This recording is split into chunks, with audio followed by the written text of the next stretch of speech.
50/50 achieved yet another amazing milestone that is considered huge for a rookie group. As it turns out, the craze around them has reached even the biggest production companies, and they landed a spot on the list of the artists for the soundtrack of the new Barbie movie. It's even more amazing when we take into consideration that they're appearing alongside big names such as Nicki Minaj, Charli XCX, Dua Lipa, and many others. And if you want to snatch a physical copy of the soundtrack album, you can. In fact, the album will be released in different formats. There are these gorgeous vinyls in various colors and also old cassettes. Honestly, the visuals are super cute. All we can say is congrats to 50/50. Now, when we say that aespa stole the show in Cannes, we mean it. The members have attended the famous Cannes Film Festival this year, and people were left mesmerized by their visuals, gowns, and jewelry. Giselle in particular gagged people, and even locals on Twitter were flooded with pics and clips of her posing and changing facial expressions in the split of a second. The other members looked gorgeous too, but the stylists really outdid themselves with Giselle's look that night. And while they all looked really beautiful, Karina herself became a hot topic online because she wore a necklace worth $1.2 million. The necklace is extremely rare, and it was previously worn by Rihanna in 2014. Not only that, but GQ Korea chose Karina as the best dressed celebrity at the festival. And on top of all that, the girls were also put on the Vogue list of the best dressed Asian stars. It's safe to say that aespa shone like never before that night. In other news, EXO fans are going through a rough patch once again. It seems like a never-ending saga at this point because some Korean fans sent protest trucks to SM Entertainment in order to demand the departure of Chanyeol and Chen from the group. Yes, again. And if you've been following the group for a few years now, you for sure know that this isn't the first time that the members had to deal with this type of behavior. This time, the fan club even shared a statement with their demands, and they claim that since January 2020, the fandom has been relentlessly campaigning for Kim Jong-dae and Park Chan-yeol's exit from EXO. However, SM Entertainment has maintained a deafening silence on the matter, and both artists have continued to perform under the EXO banner since their return from military service. And if you think that it's just a few deranged fans who did the protest, you're wrong, because the opinions of fans are divided this time. Some of the comments online read, "The fans are so unhappy. The agency should listen to them." Or,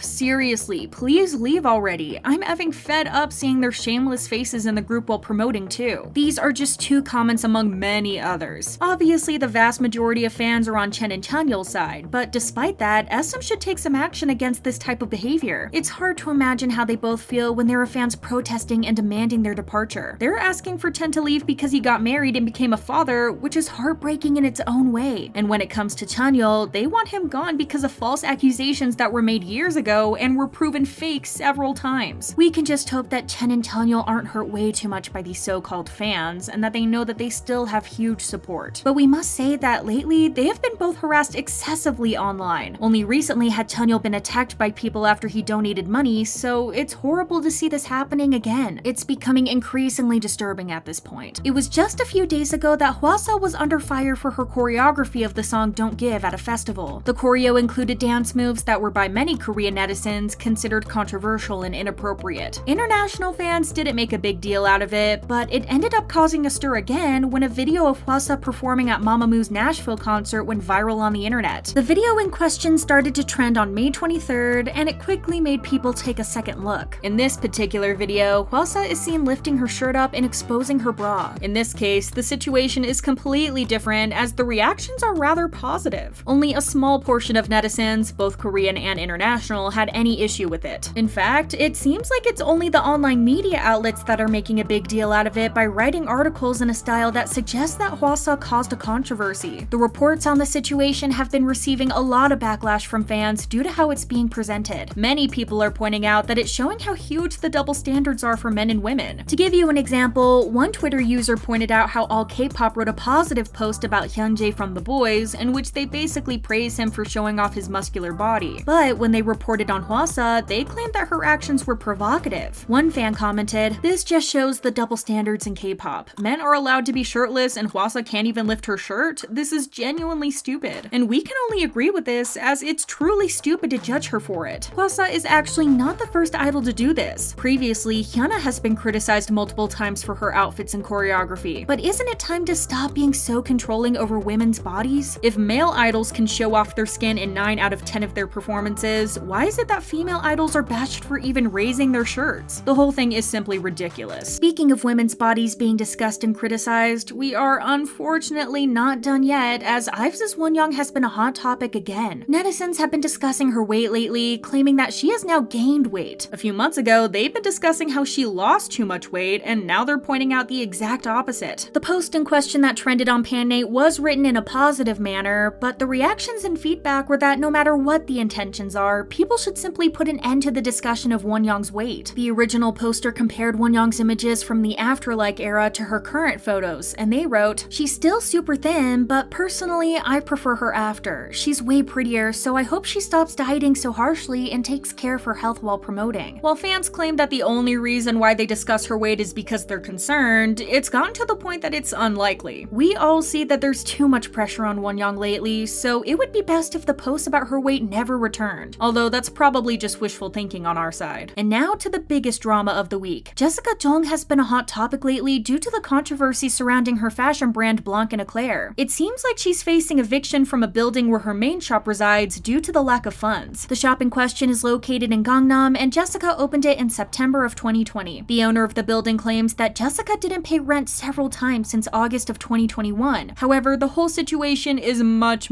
more twisted. The building owner filed a lawsuit against Jessica's company in December 2021. In June of 2022, there was a verdict in favor of the owner. Overall, the conclusion was that if Jessica fails to pay rent again, she will be immediately kicked out of the building. And what happened was that Jessica indeed didn't pay the rent by the end of 2022. On May 24th, 2023, Jessica received an order of eviction because the building owner decided that enough was enough. And as always with any sort of drama, the haters are going to have a blast with this one. Many people are starting to jump to conclusions, claiming that Jessica made the biggest mistake when she focused on her fashion brand instead of promoting with Girls' Generation. They claim that another mistake was that she tried to push the brand as a luxury one instead of making it affordable for a wider audience. There are also tons of hateful comments towards her boyfriend Tyler Kwan, who has never been very well liked by the majority of people online, and especially by Jessica's fans. However, some people try to debunk the controversy, claiming that it's made up. According to Jessica's fans, she's closed down multiple shops in the past, as not every single one of them performed well. Some even claim that only recently did she say that she was planning to open new shops. So what's the truth? Well, Jessica hasn't released any statement yet, but what we can say is that it seems like she's indeed closing her store in Gangnam. Clairu, which is Jessica's restaurant above the shop in Gangnam, has deleted their official Instagram account, and when you Google the restaurant, it says that it's permanently closed. Another alarming thing is that the international social media accounts of Blanc & Eclair haven't been active since October 2022. On the other hand, Jessica's fashion brand has reached big success in China. The Chinese social media accounts of the brand are allegedly still active, but overall, the company has been embroiled in too many controversies. Just 2 years ago, the company was facing a $6.8 million lawsuit because she and Tyler Kwan didn't repay a loan in time. As of now, it seems like Jessica will stop expanding the brand and will solely focus on the Chinese market. Share your thoughts in the comments down below, and we'll talk to you again soon. Bye guys!